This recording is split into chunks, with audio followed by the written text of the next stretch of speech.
ግብርና የዚህ ዓመት እቅዳችን 7.3% እድገት እናረጋግጣለን። ቢያንስ 1.3 ቢሊዮን ኩንታል ምርት እናመርታለን የሚል እቅድ ነበረን። የዓመቱ እቅዳችን ይሄ ነው። ባለፉት 6 ወራት በተለይ ክረምት ላይ ከፍተኛ ምርት የተገኘበት ዓመት ስለሆነ 6 ወር በሰራነው ስራ 999 ሚሊዮን ኩንታል ሃርቨስት ማድረግ ችለናል። ይሄ ከእቅዳችን ከዓመቱ እቅዳችን 78%ን ይሸፍናል። በሚቀጥሉት 6 ወራት ያን አጠናክረን ከቀጠል ካሰብነው በላይ ማሳካት እንደሚቻል መገመት አያዳግትም። ትራክተር 2010 ኢትዮጵያ 4700 ገደማ ትራክተሮች ነበሯት። 2010 አሁን 27200 ትራክተሮች አሏት። ትራክተር በቀጥታ ምርት ለማሳደግ ያግዛል።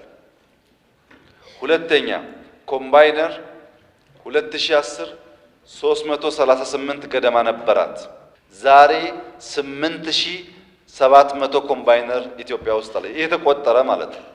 ይሄ ምርትን በፍጥነት ለመሰብሰብና የሚባክነውን ለመታደግ ያግዛል። ከሁሉ በላይ ደግሞ በግለሰብ አርሶ አደሮች ስራ ላይ የሚውል ፓምፕ 2010 ኢትዮጵያ 6000 ገደማ ፓምፖች ነበራት። ዛሬ ኢትዮጵያ ውስጥ 280,000 ፓምፕ አለ። በዚህ ሴንሰስ ኮመርሻል ፋርሚንግን ሳይጨምር በግለሰብ አርሶ አደሮች በክላስተር እና በቴክኖሎጂ አጠቃቀም የመጣው እድገት በጣም ከፍተኛ ነው። ይሄ ብቻ አይደለም። ማዳበሪያ ላይ ኮምፖስት የማዘጋጀት ልምምዱ ከጊዜ ወደ ጊዜ እያደገ ስለመጣ በአካባቢ ጥበቃ ላይ የሚደረገው የእርከን ስራ እየሰፋ ስለመጣ ራሱ ግሪን ሌጋሲም ለአካባቢ ጥበቃ ከፍተኛ ሚና ስላለ ከዚህ ቀደም የማይታረሱ በሚሊዮን ሄክታር የሚጠጉ መሬቶች ወደ እርሻ በመጨመራቸው የበጋ እርሻ ሌማት ያልናቸው ኢኒሼቲቮች ተደማምረው ኢትዮጵያ ውስጥ ያለውን የግብርና ሂደት በከፍተኛ ደረጃ አሻሽለዋል። አሁንስ ምን ያደረግን ነው?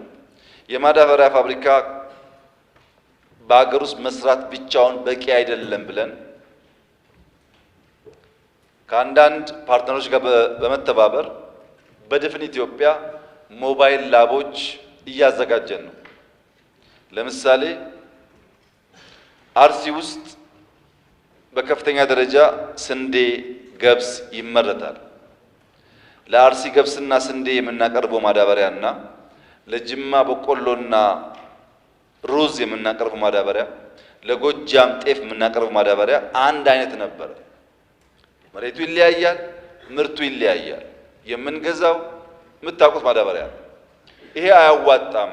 እያንዳንዱን መሬት ፈትሸን ለዚያ አፈር ለዚያ የምርት አይነት የሚያስፈልገውን ማዳበሪያ ማቅረብ ከቻል አሁን ካለው ምርት በእጅጉ የኢትዮጵያ ምርት ሊያድግ እንደሚችል ይገመታል።